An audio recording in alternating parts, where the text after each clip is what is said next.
E aí galera, tudo bem? Aqui é o professor Yuri Lira, eu sou seu professor de argumentação neste que é o preparativo online para Enem do PhD Cursos, tá certo? O que eu vou fazer aqui com vocês? Eu vou ajudar vocês a botarem conhecimento de mundo na sua redação do Enem para tirar aquele 1000 que é o objetivo de todo mundo, tá? A gente vai falar aqui sobre sociologia, sobre filosofia, sobre história, arte, as mais diversas áreas do conhecimento humano para que vocês possam realmente argumentar de maneira baseada e distinta. A gente fazer aquilo com qualidade, tá certo? A argumentação é a parte mais legal da redação, então com certeza vocês vão gostar do nosso bate-papo aqui.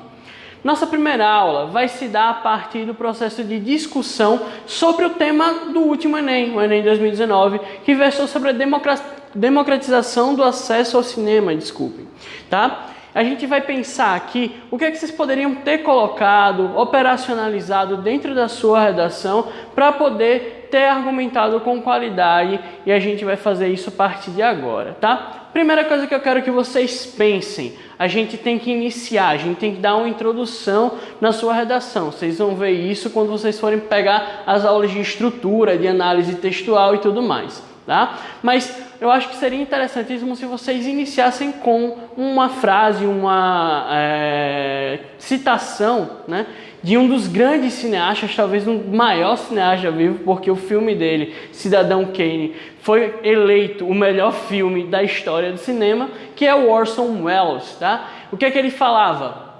O cinema não tem fronteiras nem limites, tá? Vamos começar dando essa citação assim no Orson Welles. Quando a gente fala que o cinema não tem fronteiras nem limites, você pode pensar tanto no âmbito mais metafórico, né? Você está falando de não ter limites para o fazer cinema, mas também para o acesso ao cinema. Será que a gente tem fronteiras no acesso ao cinema? Será que existe algum tipo de impedimento? A gente vai iniciar o nosso processo de argumentação fazendo essa pergunta dentro do nosso texto, tá? E a partir daqui a gente vai colocar nossas questões, que são nossas teses. É uma das estruturas básicas para você argumentar. As teses elas vão ser ou causas ou consequências do problema que você vai ter que resolver, que no final das contas, a redação é isso. O governo vai te colocar um pepino na prova para você resolver e você vai ter que se virar, tá? A gente vai estar apontando ali as causas ou consequências daquele problema, que são nossas teses, que eu vou aqui falar como Q1 e Q2. Qual é a primeira questão que a gente vai colocar aqui?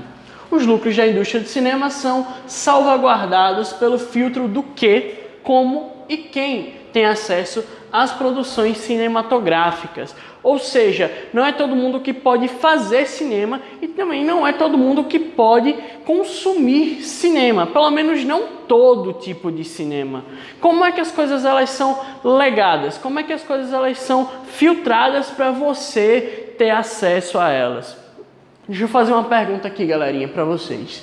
Vocês já pararam para pensar que todas as músicas, todos os filmes, todas as séries, novelas, etc., elas geralmente têm um tom meio parecido? Você vai, liga um rádio, você está ouvindo uma música, sei lá, de sertanejo universitário, e basicamente vai ser a mesma para tudo. Vai ter um tema parecido. Um filme, você vai assistir, sei lá, um filme da Marvel, eles vão ser muito parecidos, eles vão ter uma fórmula de como eles vão se construir. Tudo que a gente consome não é aleatoriamente dado pra gente, tá, pessoal? Isso é uma coisa que a gente tem que pensar. A gente vai consumir certas coisas e outras não, a partir de como essas coisas elas vão estar disponíveis no nosso dia a dia, como é que elas vão ser propagandeadas no nosso dia a dia. Tá? Tem um conceito muito interessante, galera, que é o conceito de indústria cultural. A gente vai falar sobre ele numa próxima aula, tá? No próximo encontro, mais aprofundadamente. Mas ele foi cunhado pelo Max Horkheimer e pelo Theodor Adorno, né?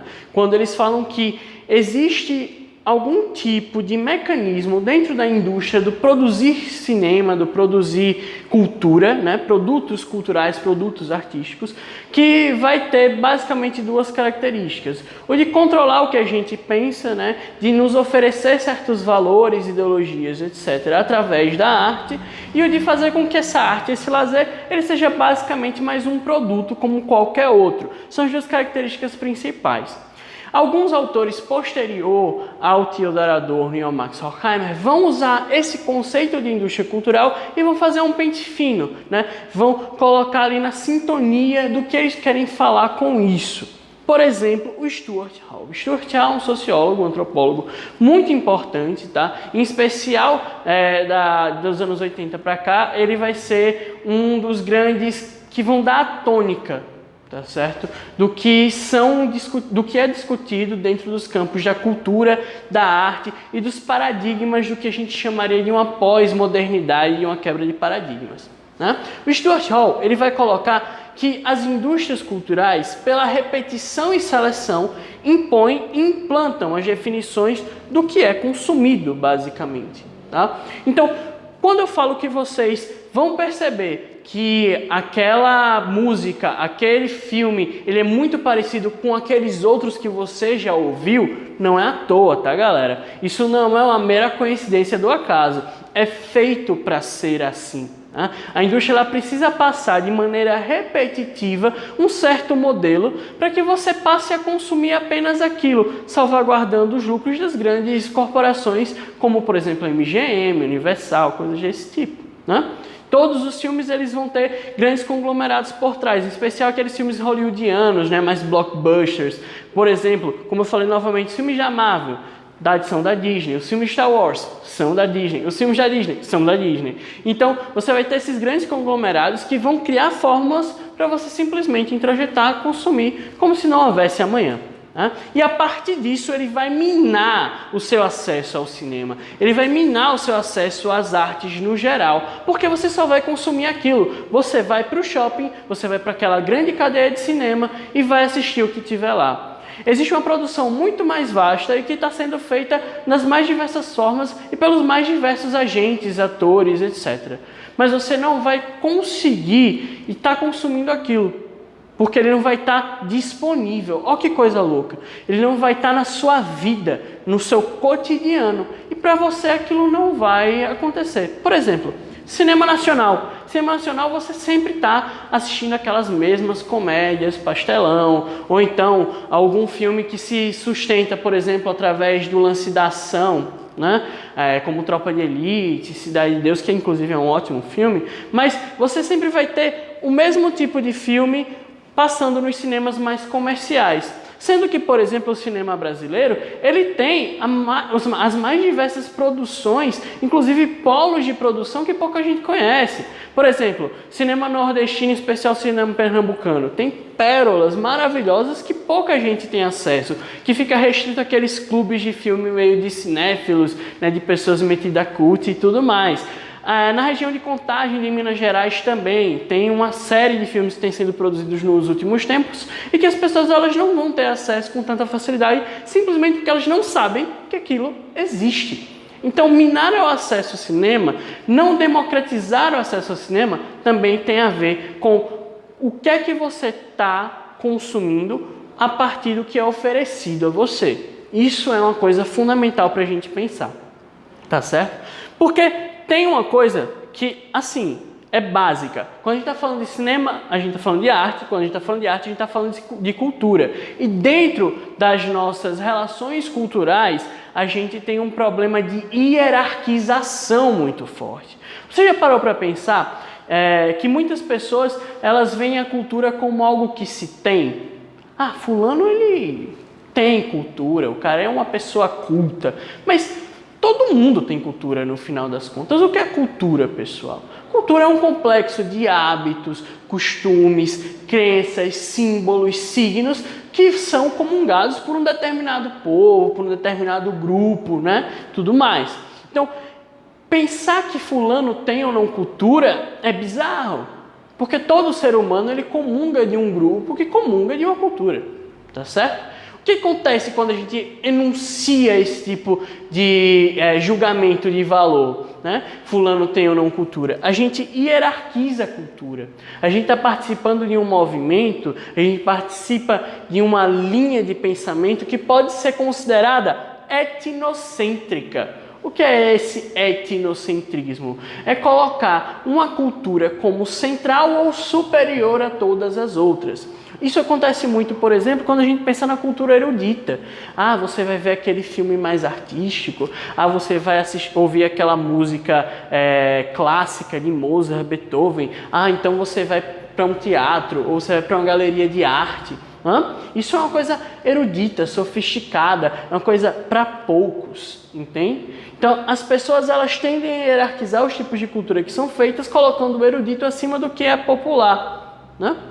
E isso cria divisões, isso cria barreiras muito fortes quando a gente vai falar sobre acesso ou não à cultura, acesso ou não ao cinema. Não é todo mundo que vai assistir filmes da Nouvelle Vague, um filme do Godard, um filme do Truffaut, tá certo? Porque isso é para poucos, isso é uma cultura erudita, mais hierarquicamente superior, né? Só que isso é uma grande mentira, isso é uma grande falácia, tá certo? O que faz, quando a gente hierarquiza esse processo, a gente está tolhendo, a gente está criando fronteiras para o cinema, que é uma coisa que, por exemplo, o Orson Welles colocava que o cinema não deveria ter, né?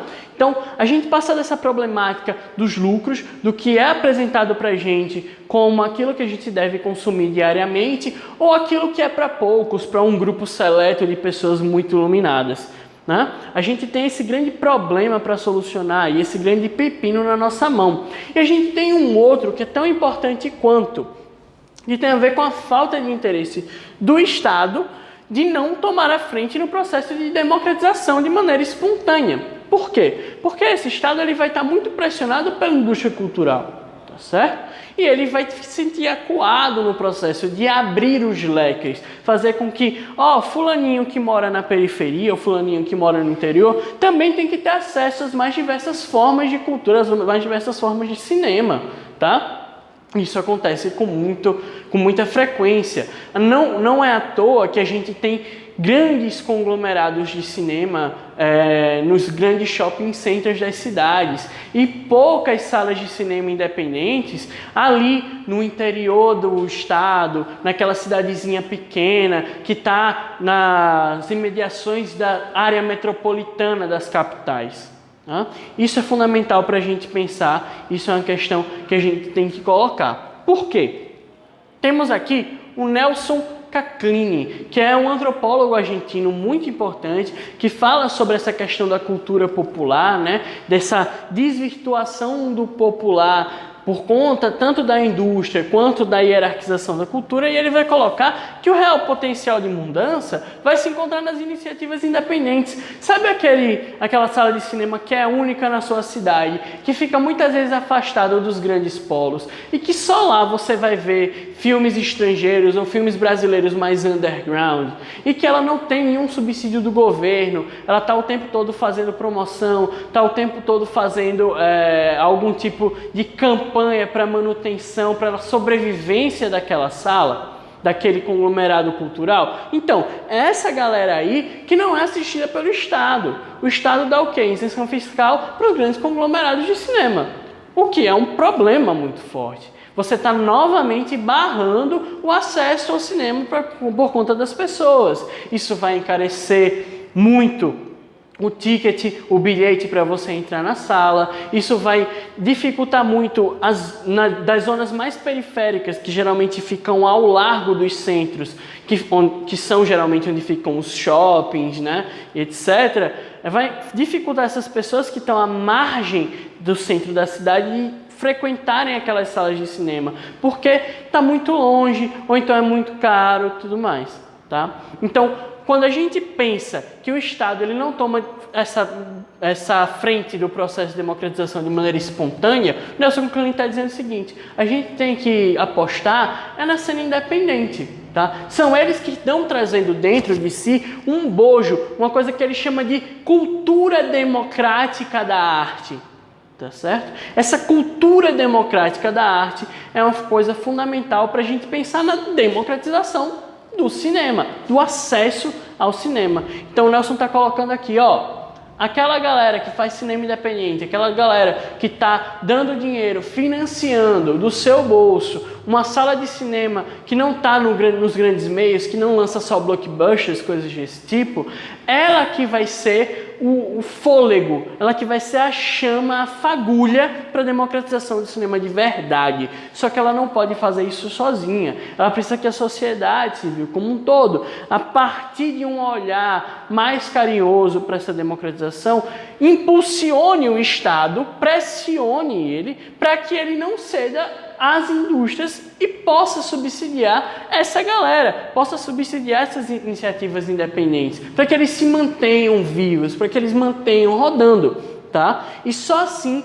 por conta desse processo de espírito democrático da cultura que eles carregam, só assim a gente vai conseguir democratizar o processo do acesso ao cinema no Brasil. Isso é uma coisa básica que a gente tem que pensar. Então a gente lançou aqui 2 problemas. Os lucros das indústrias vão afunilar o que a gente está consumindo e também o Estado não vai tomar a frente no processo de abertura para a maior parte das pessoas. Mas aí a gente lança a pergunta. O Enem, ele quer isso de você, tá? Ele quer que você resolva o problema. Você colocou que existe uma causa X ou uma consequência Y daquele problema, mas ele está dizendo, tá, beleza, você apontou isso, mas e aí, o que é que a gente faz? E aí, como resolver? É isso que a gente vai ver no próximo bloco, galera.